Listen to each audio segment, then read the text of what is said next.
Hey everyone, it's Gordon here with LaShawn, back with another episode of I the don't know what was public, it? the public Oh, health. the You remember that? Public Health Insight Podcast. There we go. You're listening to the Public Health Insight Podcast, your go-to space for all things public health and global health, from the Sustainable Development Goals to the social determinants of health, as well as interesting dialogues about the diverse career opportunities that exist in these fields.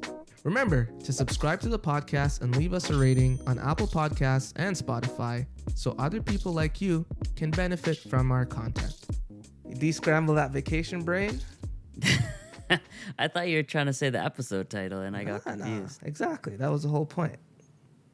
Well, there we go. You're back to earth from your elevated vacations. I know your vacations took you into the mountains and high altitude, and you saw those pictures. What did you think? it's interesting.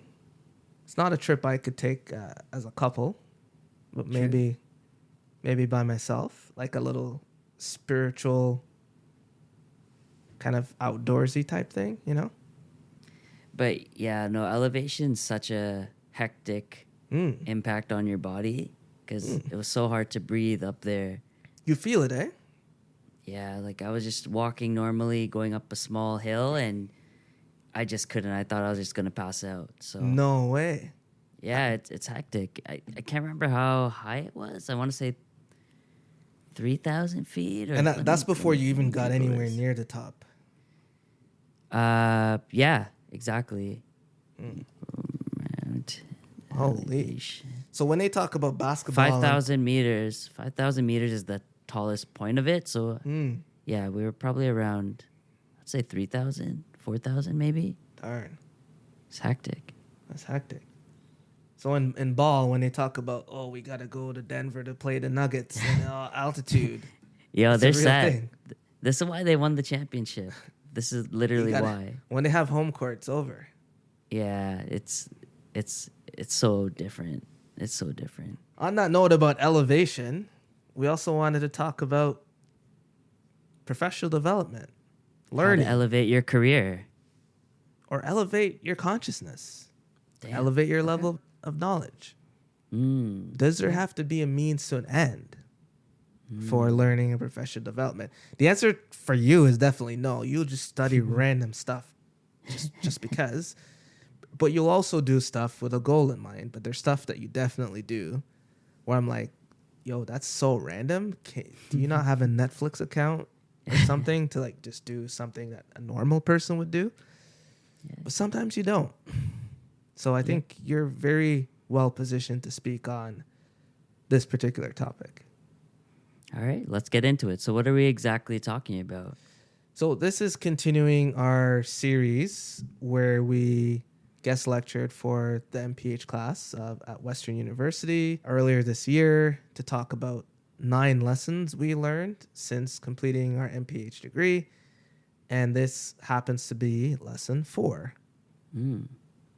And I think it's learning and professional development doesn't stop is what framed it as. And this is something that's very important to us because in talking to classes or individual level mentorship, we always stress the importance of learning does not end after your formal program is complete. And neither should you expect to have learned everything you need to learn to be prepared for what's out there, having completed a master's, undergrad, PhD, whatever the case might be. So this is built around sort of that now what and then what of completing school, formal education. And then there's also that misconception too that going back to school is the only way to further your education and knowledge too. So we're here to bust those myths. Okay. So first of all, before we get into it, some people that are listening right now are probably like, hey, I just paid a bunch of money to get this master's degree. Yeah. I thought I'd be ready and get a job right after. Yeah. That what we're talking about doesn't preclude you from getting a job right away. But what we're saying over time, given the evolving landscape and the need to just reinvent yourself at various points in your career, there will be some sort of need to learn new things. And like Gordon said, doesn't always have to be further education like a doctoral degree or another master's degree. There are other things that you can do that oftentimes can be free or very low costing that you can pursue. Economical education? Is that a thing these days? That's the way to go, in my opinion. So let's get into it. So one of the first things that Gordon and I always talk about, and there's many podcasts on this already, is this idea of certifications and what certifications can do for you as a public health practitioner, public health professional, once you're graduated from your MPH program or a bachelor's degree in public health, for example. What can certifications do for you, Gordon? Maybe give people a brief summary about what certifications are and potential certifications you could pursue that are value added in the public health or healthcare space. Yeah, there's a lot of them, and we cover a lot of them in previous episodes. But I don't know what the formal definition of a certification is, but essentially there is some kind of association, institute, professional body that is known for a certain skill, project management, digital marketing, quality improvement. Quality improvement is a good one. Change management. Right, exactly. And then they come together and in sort of a community of practice way determine what the most important skills in that particular field are and what might be needed for people who have an interest or an expertise in that field to demonstrate that they have the competency to embody and practice those skills in the real world. That's how I would define it. And a lot of different certifications exist, and most of them are not specific to the health field, which is an interesting thing that we'll talk about, or maybe not, in that what we're really talking about a lot of times is certifications that exist outside of the health system ecosystem that you're able to learn valuable skills to take into the work that you're doing in public health, global health, healthcare, you name it. And obviously the first one that I completed and kind of you to LaShawn is in project management. The oh my gosh, what's it called? Project PMP? Management Professional. Project Management Professional. So that's a designation that you get after getting or passing the exam and getting your certificate. Credentials are also something similar, not exactly the same as a certification, but for all intents and purposes, you can kind of talk about them as the same thing in that you'll get a credential to put after your name after doing an exam or whatever the case might be for that particular thing, specifically credential evaluation in Canada by the Canadian Evaluation Society or something like that. They give that credential after you write an exam and provide references or whatever the case might be.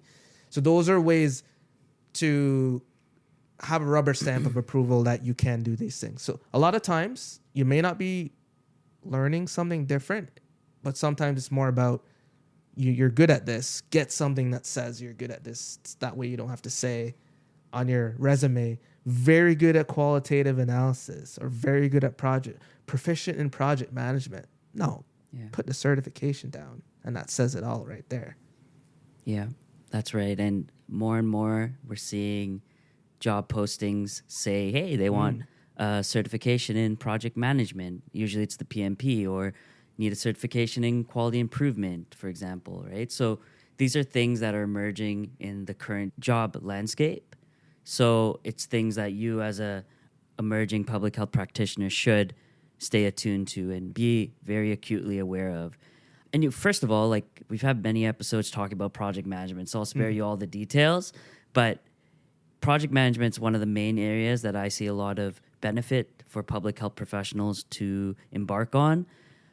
Think about it. When you're working in the public health space, what are you working on? You're working on projects usually, or you're working on activities related to projects that contribute to the overall outcome of the completion of that project. What aspects of those projects do you want to consider? Or maybe you haven't really considered. Like the planning of it, the timelines, the scope of it, the monetary cost to it, the stakeholders that you want to engage. So that at a very individual contributor level, you're thinking about those different factors. But what project management also gives you is the link between I'm an individual contributor contributing towards this project for an organization. Now, at the organizational level, why are we doing this project? What kind of benefits does this project yield to the overall strategic mission, vision, and goals for that organization? And when you're able to make those connections as an individual contributor at a job interview, when you're having conversations around your organization, you elevate the discussion and you're able to make better connections, and it'll be very good for you going forward as you kind of grow into the field. But that's just one example in project management. But you could say the same for fields like quality improvement, where maybe you have a public health intervention that you're executing and you want to monitor and control it and learn from it and use those learnings in a very systematic way to improve the next iteration of your intervention. Or maybe digital marketing. Again, we're more and more into a virtual space and virtual world. Social media is becoming a very important thing. When we're talking about public health informatics, all the data and insights gathered through surveillance and electronic health records, how are we getting a better sense of that data in that virtual space? And what are some of the protections in that space? What are the ethics involved in that space? So having a good understanding of the digital marketing side of things and what different organizations and companies are doing to manipulate and kind of package this information is something that would bode well for you also going into the future. But those are just a couple of examples off the top of my head. That's great. And I think one of the things you often say too, LaShawn, is don't get it just to get it. Like have some intention to use it, have some intention to add business value to with your own work or the work of your organization. In terms of project management, we know the main reason projects fail usually is due to poor project management. So employers are increasingly recognizing that people who have some sort of certification in project management fare better than someone who's less experienced in that area. And therefore, they're actively recruiting now for very particular skills. Quality improvement, like you said, also another one in the public health space, in the healthcare space, where they're looking for someone who has a systematic approach to addressing problems. And it's all about problem solving. It comes, a lot of the certifications gives you a different angle through which you can solve a problem or prevent one in the first place. And it's a very good and interesting space that we're in now where things beyond your degree are being recognized with high importance. And those things can also improve the amount of money you make, which is nice as well. It's always a nice thing. So that's enough about certifications. Why don't we talk a bit more about certificates and courses as another means? And I'm not talking about necessarily courses at an academic institution directly where you're paying $1,000 per course. I'm talking about like these mass online courses that like you could learning take platforms. through like you could take it through edX or Coursera that are generally free. You could pay a subscription to get some additional benefits, but the learning for all intent and purposes is available and the content is available. This is your bread and butter, because for the longest while I don't know where you found them.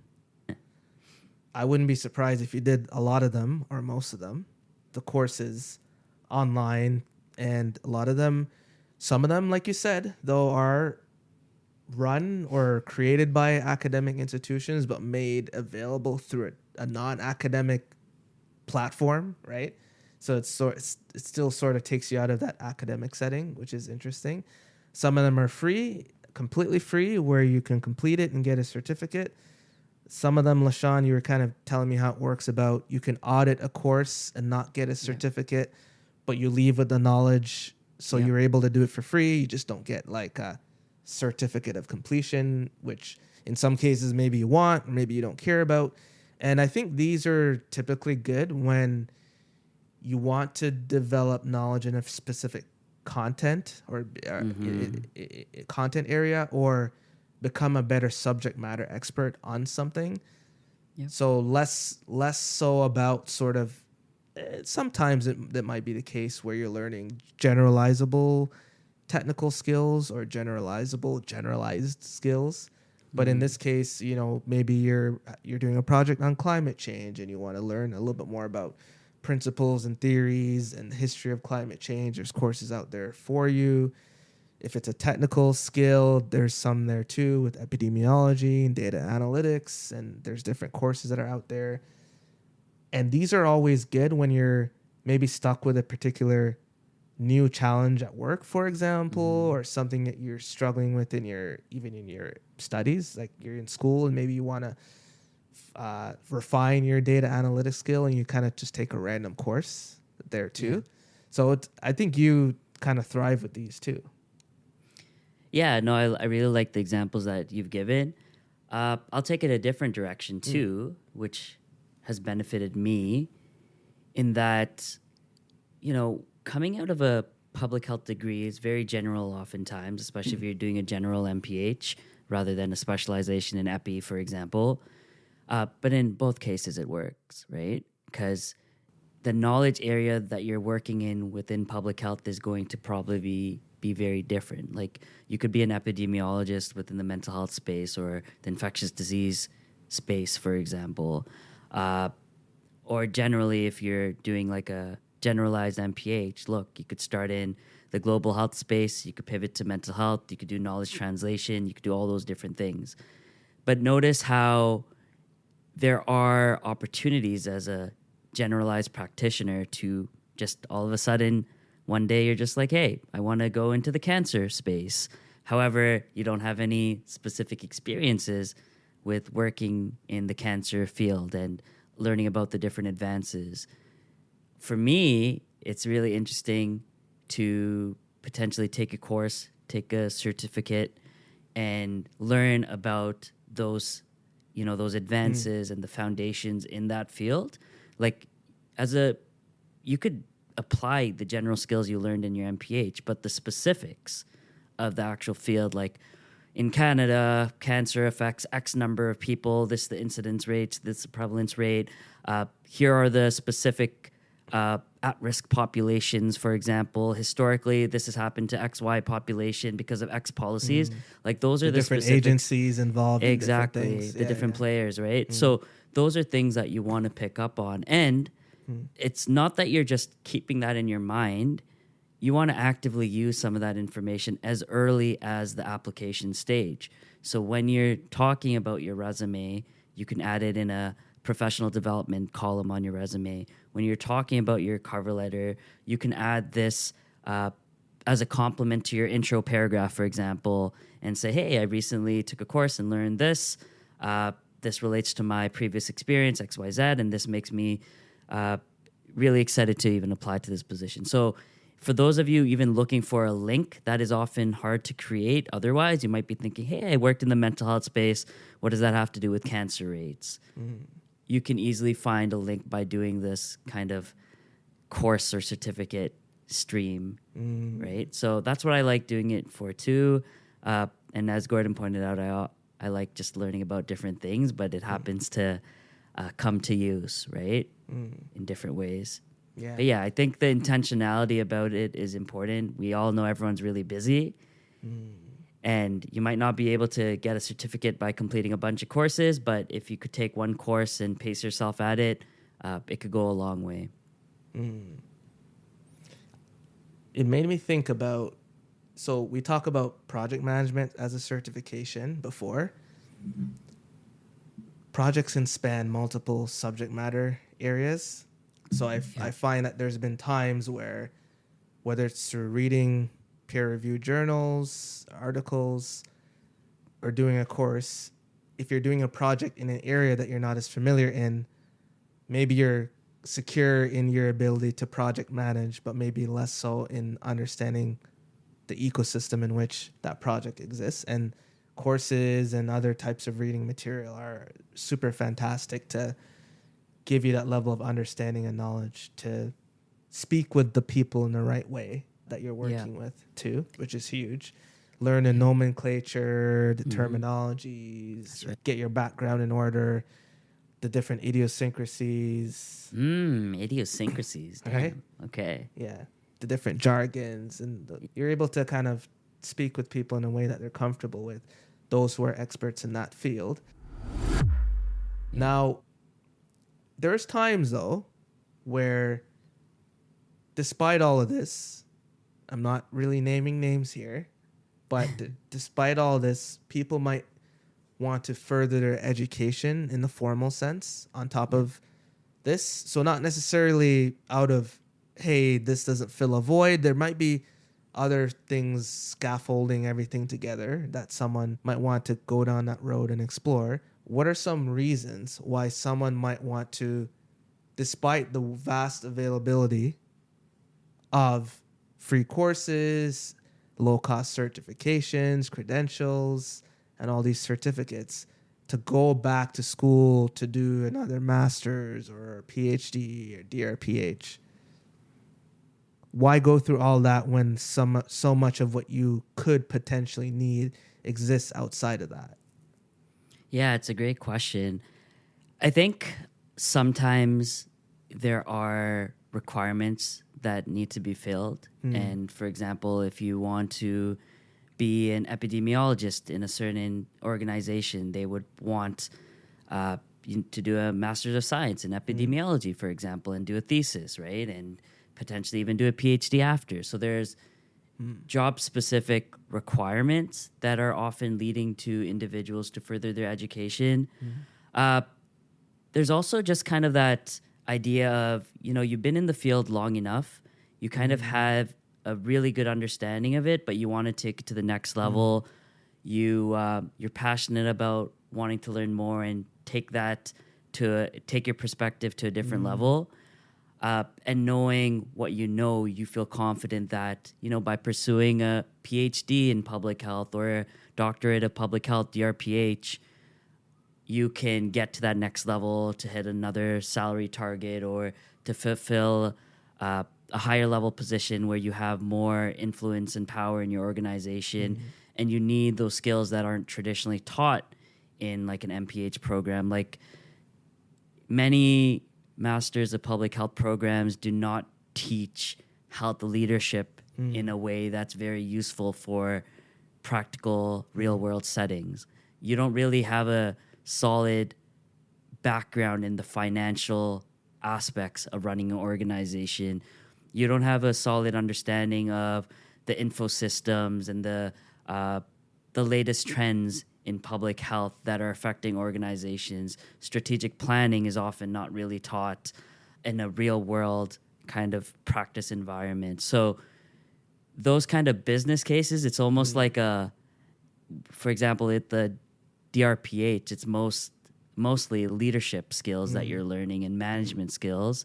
That's not really the focus in an MPH. So if those are things that you want to learn, a lot of times people look at health administration or an MBA, for example. Those are definitely valid ways of looking at it. But if you're also interested in, having that more geared towards public health, health administration, health leadership, there's different settings that you could take, right? So if you want to do more of a doctoral level versus a master's level, these are things you would think about. But of course, it really depends on your situation. Not a lot of people are able to just completely just drop what they're doing at work and do a PhD or a DRPH. Obviously, there's costs involved, and it can be very costly. Oftentimes, DRPHs are not funded. So it really depends on what your situation is. What I think would be a good idea, if you're the type of person that wants to pursue a doctorate level degree, is find opportunities to work while doing your degree so that you could actually practice what you're learning, and you could actually utilize the insights that you're doing for your dissertation into what you're actually doing in practice. And in this way, you're also getting paid, and you're also you're exploring your passion on the side as well through doing like a doctoral degree, for example. But again, a lot of people might hear that and be like, I'm not doing a PhD or DRPH after an MPH. Again, a lot of these, especially the DRPH, is geared towards more seasoned public health professionals. So having more than 5 years in the field, you might develop an insight in your experiences that you have at work. And you're like, hey, I want to explore this further through a dissertation.